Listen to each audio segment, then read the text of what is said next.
Glad to have you here again on Money Matters. I am Folashade Ogurinde. The Central Bank of Nigeria has announced the amendment of procedures for receipt of diaspora remittances that grants easy access to Forex from diaspora and other money transfer remittances like Western Union and MoneyGram. The policy allows beneficiaries of diaspora remittances through international money transfer operators, IMTOs, to henceforth receive such inflows in the original foreign currency through the designated bank of their choice. This disclosure was made in a circular issued by the CBN to all authorized dealers and the general public and signed by its Director for Trade and Exchange Department, Remittancesand. It explained that the new regulation is part of efforts to liberalize, simplify and improve the receipt and administration of diaspora remittances into Nigeria. But the new policy, recipients of remittances may have the option of receiving such funds in foreign current currency cash, that is the US dollars, or into their ordinary domiciliary account. I'm joined now by the Managing Director of Cowrie Assets Management Limited, Johnson Chuku, via Skype from Lagos. Thank you for joining us on Money Matters. Now, with Nigeria sliding fast against the dollar, the Central Bank of Nigeria announced a new policy on diaspora remittances. Now, what do you make of this policy? Well, I think the policy, it's one of those measures the central bank is trying to use to stabilize the exchange rate. The basic thing is that it gives the recipients of such funds the opportunity to determine how they want to convert their funds, whether they want to leave in their domiciliary account or they want to transfer it to any other person, or they want to convert it to Naira cash at the ruling parallel market rate. So the benefit they are enjoying is unlike previously where they were compelled to convert at the I&E window rate or even the CBN official rates.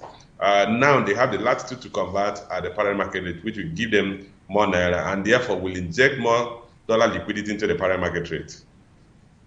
Now, currently, the exchange rate in the black market is around 495 Naira to $1, now compared to the 395 Naira at the official BDC market. Now, finance experts believe that this latest move by the CBN is aimed at squarely at improving liquidity in the retail end of the foreign exchange market, with the hope that this will strengthen the Naira at the retail end of the black market. Now, do you see this coming to play? Well, it will depend on a lot of factors. One of the factors that it will depend on the capacity of Nigerians in diaspora to remit more funds into the economy. You have to actually be in a position to guess whether this policy will drive inbound remittances. Remember that Nigerians in diaspora are going through some difficulties. And today's economy is not the same thing as last year's economy. Last year, Nigeria received about $23.5 billion in the diaspora remittances. The preceding year, they got that, which was 2018, Nigeria received about $24 billion. As at the end of the first quarter of this year, we are only receiving about $5.6 billion. Subsequently, global economies were locked down, and a lot of Nigerians who work outside the country were prolonged in their places of work. So I'm not 100% sure that those Nigerians, there's enough incentive for them to send money home if they are not earning those incomes. But ideally, what we say in economics is all things being equal. If all things were to be equal, one would say that because the conversion rate is higher, these funds are coming to the into the hands of recipients will go into the parallel market and improve supply in the parallel market and drive down exchange rate. But that is based on the assumption that you're going to see higher flow of home remittances as a result of this policy. And for you to decide to arrive at that, you must also have concluded that Nigerians are still earning as much as they were earning last year when they remitted $23.5 billion home.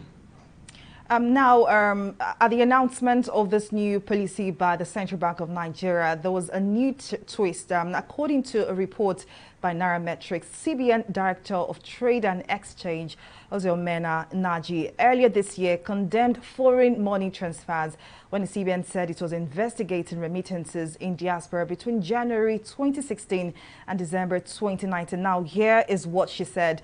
If the dollar and euro are everywhere, what happens to our currency? The Naira now is not an internationally accepted currency. If we dilute it, it will have consequences. Now, she further further went on to say, we want our naira to be acceptable by other West African countries. We want it to be an internationally accepted currency.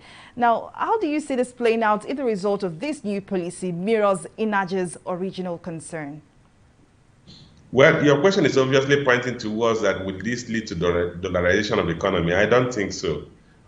We still are not in a position where goods, consumer goods are sold in dollar terms, unlike what we've had in countries like Zimbabwe at some point in time. I do not think it will lead to dollarization of the economy.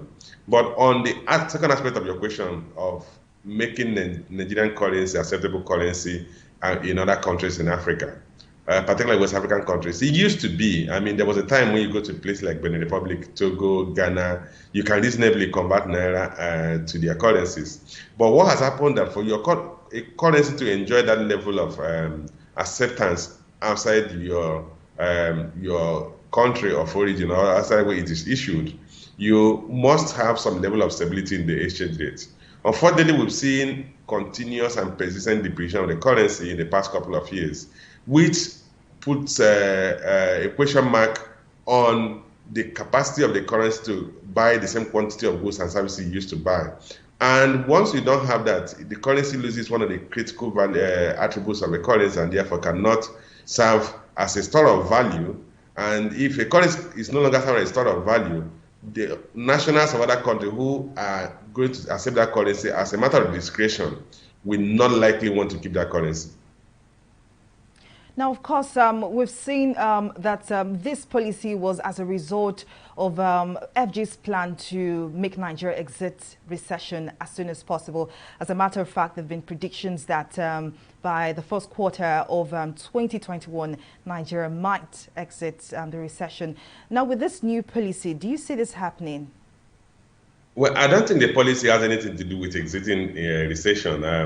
The policy was principally targeted at stabilizing the exchange rate and reducing the level of speculation and panic that we've seen in the Naira exchange rate in the past couple of days. To exit recession, a couple of other things need to happen. You have to look at which sectors of the economy are growing. Oil sector contracted by more than 13% in the third quarter of this year. You have to restore that growth. And to restore that growth is a lot more difficult because you have to comply with OPEC quota. Last quarter, we only produced 1.67 million barrels of crude against 1.81 million barrels that we produced in the second quarter of this year. If you look at other sectors of the economy, trade sector contracted by 12.12%, and trade sector accounts for about 14% of the GDP. So you need to have that second largest contributor to the GDP start growing. And that's going to be a toll that you have to make efforts available to traders. You have to stimulate consumption. If you go to the shop floors, most business operators are not able to sell their goods because there is low consumer demand. You have to look at the manufacturing sector that accounts for about 9% of the GDP that also contracted by 1.5%. You need to stimulate growth in that sector. So the agriculture only grew by 1.15%, and agriculture accounts for about 30.7% of the GDP. The government needs to do a lot more to stimulate consumer demand, and that could be by way of public works that will gently put into the hands of new consumers. Otherwise, I do not think the policy to liberalize receipt of domestic or home remittances from diasporas is enough to stimulate the economy out of recession. Now, finally, I want to take your take on the Nigerian economy. Currently, at the black market, the naira goes for 495 naira to $1, and of course, this is higher than what we have in the NAFEX market. Now, with all of these policies, do you see a situation where the exchange rate at the NAFEX market will be better than that of the black market? Because of course, that was one of the primary reasons for this new policy. Well, what I'll say is that in real life, there's nothing that's impossible. Impossibility does no longer exist. But for you to do that, you need to supply the parallel market to the extent that the supply level overwhelms demand, that the supply is higher than demand. And we've seen that in the past. During Professor Chukwuma Soludo's tenure as the CBN governor, there was a time they were selling about $500,000 to BDC operator. They had merchant BDC operators. And what they did was effectively saturate the market with enough supply and reversed the current trend where the parallel market is higher than the official rate. But I do not know if the government, if the central bank has the war chest for such level of intervention. In the absence of meeting the demand of end users, you are not likely going to see a situation where the rate at the parallel market will be lower than the rate at the official rate. Right, thank you very much, Mr. Johnson Chukwu, for letting us in on all we need to know about this new policy by the Central Bank of Nigeria. Thank you very much for joining us on Money Matters. My pleasure. And that was Mr. Johnson Chukwu, the Managing Director of Cowrie Asset Management Limited. Now we'll go for a short break, and after the break, Money Matters continues. Please stay with us. Corruption not in my country. Hello? Yeah, I found your wallet in front of a supermarket. Meet me at Apple Junction. Yes, I'll be waiting for you. Now we find out. Two of us. Thank you very much, officer. You know, it's surprising that men like you still exist in the police force. Yes, so... Oh, yes. This is just a token of my appreciation. Oh, no, you don't need to do this. We're only doing our job. Thank you very much. God bless you. You're welcome. Now I know police is really my friend. Yes. Friend. Hey. Okay, which came up with this one? I don't understand. You know your problem. You are greedy. I'm a policeman who is doing his job. All forms of corruption in the force. Not in my country. Corruption not in my country.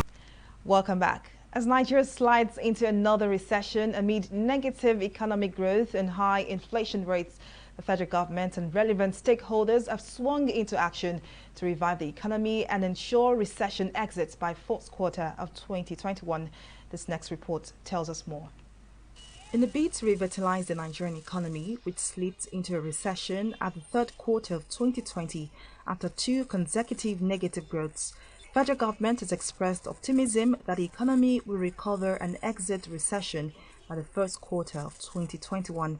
Speaking at the 26th Nigerian Economic Summit in Abuja, the Minister of Finance, Budget and National Planning, Zainab Ahmed, said the government has created clear pathways towards economic recovery and recession exit. Ahmed said the federal government is committed to implement the Nigerian Economic Sustainability Plan launched to boost economic recovery amidst the impact of the COVID-19 pandemic.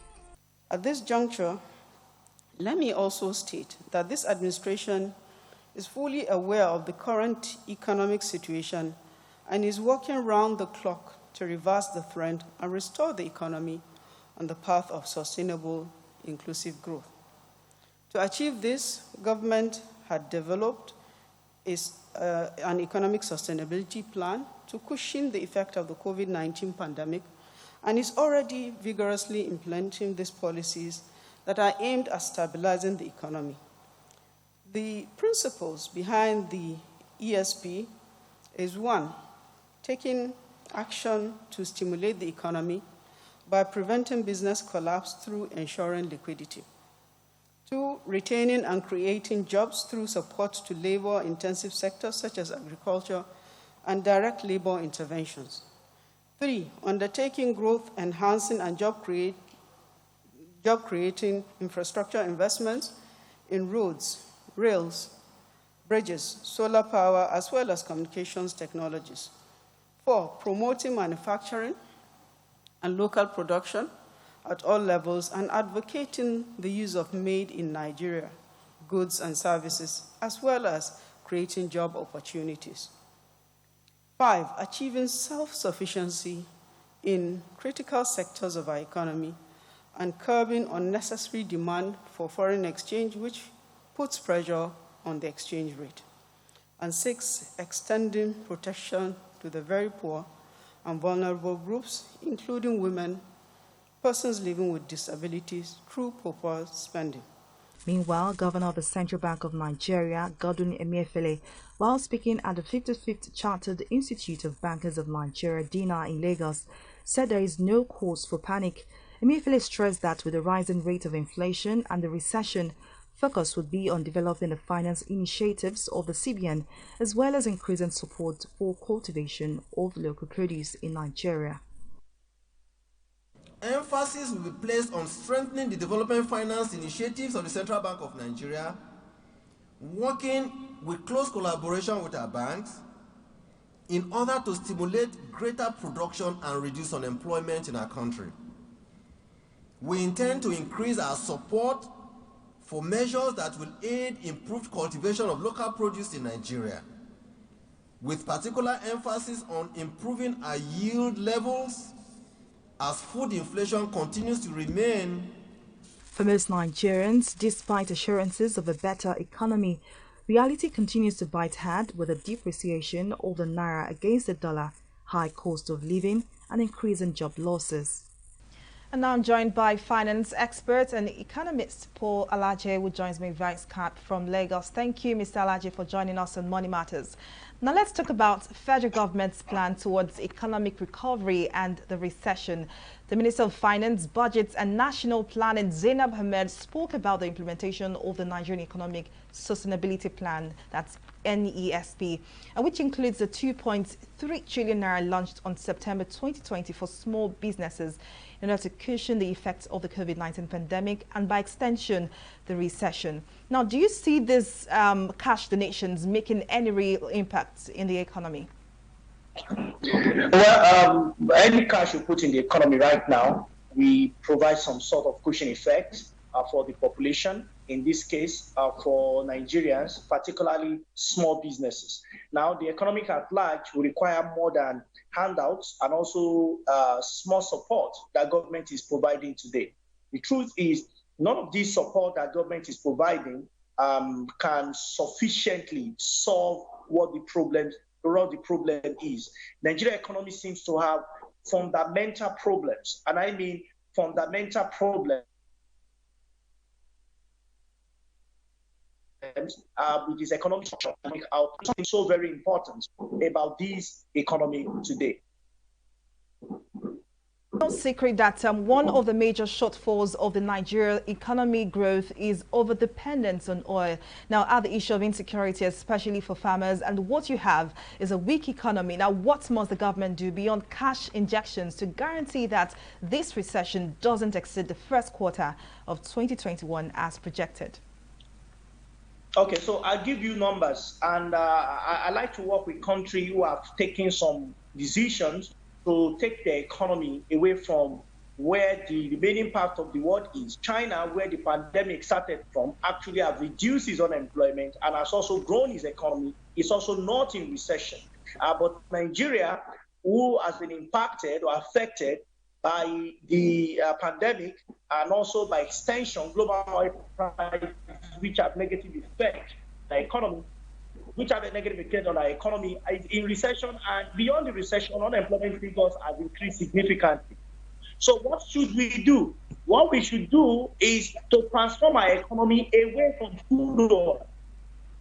There will be global shocks, particularly that will affect food. This is not the first time. We saw a recent one in 2016 to 2017. There was global financial crisis in 2007. Because it did not have so much impact on oil prices, Nigeria was not plunged into a recession. But 2006, 2017 had tremendous impact, and I mean tremendous impact on global oil prices. The worst happened with the great lockdowns that started from Europe and, of course, China and the rest of the world, were down at one or the other. Because Nigeria relies solely on crude oil, majorly for foreign exchange. Apart from that, we have remittances from diaspora. Because people are not working even outside the country, it became very challenging for FX to be earned. The third option government has is debt. So, but when it comes to debt, is another conversation for another day. For me, the strategy of government should be to promote exports. That is export promotion policy. If you look, thousands of people and millions of people that are watching this video, that will watch this video in their future on the internet after the first time this video will go, will be live. The question is, what are they selling for the rest of the world. Africa signed Continental Free Trade Agreement. And Nigerians, Africa, South African, people are not asking questions. What am I going to sell from Nigeria to Burundi? What am I going to sell to Central African Republic? There is promotion. Promotion that we have seems to be domestic and local in nature, living by day and to mouth, hustling and bustling. But what are we going to produce for the rest of the world? During COVID, that started in China, China continued to produce face masks for the rest of the world. Sanitizers, some of them were even imported. Gloves were imported. So what are we going to produce for the rest of the world so that our population, whether they're in lockdown or in partial lockdown, production will continue. Production is that oil, the engine oil in car. Production is the oil that drives nation. Nigeria has very little of it. That is why our economy is like that vehicle they call for who vehicle. Because there is not enough oil. Even though you may have fuel coming from crude oil, but because there is no engine oil to drive the vehicle of this country, that is why we have found ourselves in this situation. And if we want to solve it, we have to promote export. Export, that is what China did. Export, that is what Indonesia is doing. Export, that is what Brazil is doing, so that we can earn from other sources in terms of foreign reserve, foreign exchange, and extension foreign reserve. Finally, I want to know your views on the additional tax incentives in the 2020 Finance Bill, including reduction of import duties and levies on transportation vehicles, tractors, and other from 35% to 10%. Now, do you think this move will, of course, move Nigeria away from recession? Well, I think Nigeria will go out of recession in 2021 anyways, because global oil prices, when it gets to $55 per barrel, that's one, and we are able to export more than 1.7, 1.8 million barrels per day, and we can sustain that for 2 weeks to 1 month. Nigeria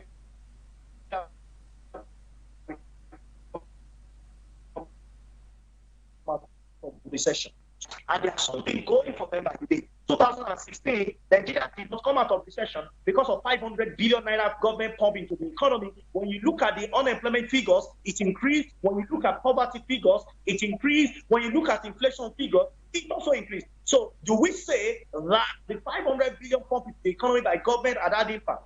The answer will be capital no. So, but I am not saying government should not put, because maybe government has not injected money, could have been worse off. I am saying government should do that, but Nigeria economy solely relies on prayer. It's like super eagles praying with another country, and Nigeria is playing that the other teams that are playing, one will lose, the other will win, so that Nigeria will qualify for quarterfinals. That's the way we run the economy. So because we don't plan this economy, whatever happens to global oil prices, which to a large extent is an exogenous variable, it's what we depend on. And if we don't depend, if we depend on something we cannot control, we are at the mercy of global oil prices. This is the truth. We are at the mercy of global oil prices. So if global oil prices goes up, then Nigeria suddenly will recover, and we have 7% GDP growth rate in 2004, 2019 to 2014. 7% GDP growth rate. Right now, in the second quarter of this year, Nigeria has minus 6.1% GDP growth rate. You know the difference? What happened in 2014? Global oil prices was all-time high. In 2020, global oil prices was all-time low. There is no other difference. Nigeria economy is driven directly by global oil prices. Plenty fuel in the vehicle, but no oil, no foundation. My favorite book says, if the foundation be destroyed, what shall the righteous do? I'm sorry to interrupt you here, Mr. Laje, but in other words, your conclusion is that for 2021, the prediction of the federal government that Nigeria would most likely exit recession might not come to pass, because according to what you said, oil prices were up in 2016 when we had the major recession, and of course, which helped us to get out of that recession as fast as possible. But now oil prices are low. So what that means, according to you, is that this recession exit might not come to be. No, properly speaking, recession could even, coming out of recession could happen tomorrow. You know why? If global oil prices goes to $100 per barrel, I am saying that federal government will have no hand in the recovery. It is global oil prices that drives this economy. So if the global oil prices improves, to above $55 per barrel for 2 weeks to 1 month. With CBN, we have enough FX to intervene, provided we can export up to 1.7 million barrels per day to 1.8 million barrels per day for 30 days. There will be sufficient funds. This is what has driven the Nigerian economy. And this is what we continue to drive if we don't change our economic outlook. So changing economic outlook is a tough thing to do. But tough times don't last, only tough people do. Nigeria needs economic miracle workers to change its economic path for the current economic quagmire to a future we all desire and we want to have. All right, thank you very much, Mr. Alaje, but it's this much we can take at this time on Money Matters. But thank you very much for sharing your thoughts with us. Thank you so much for having me.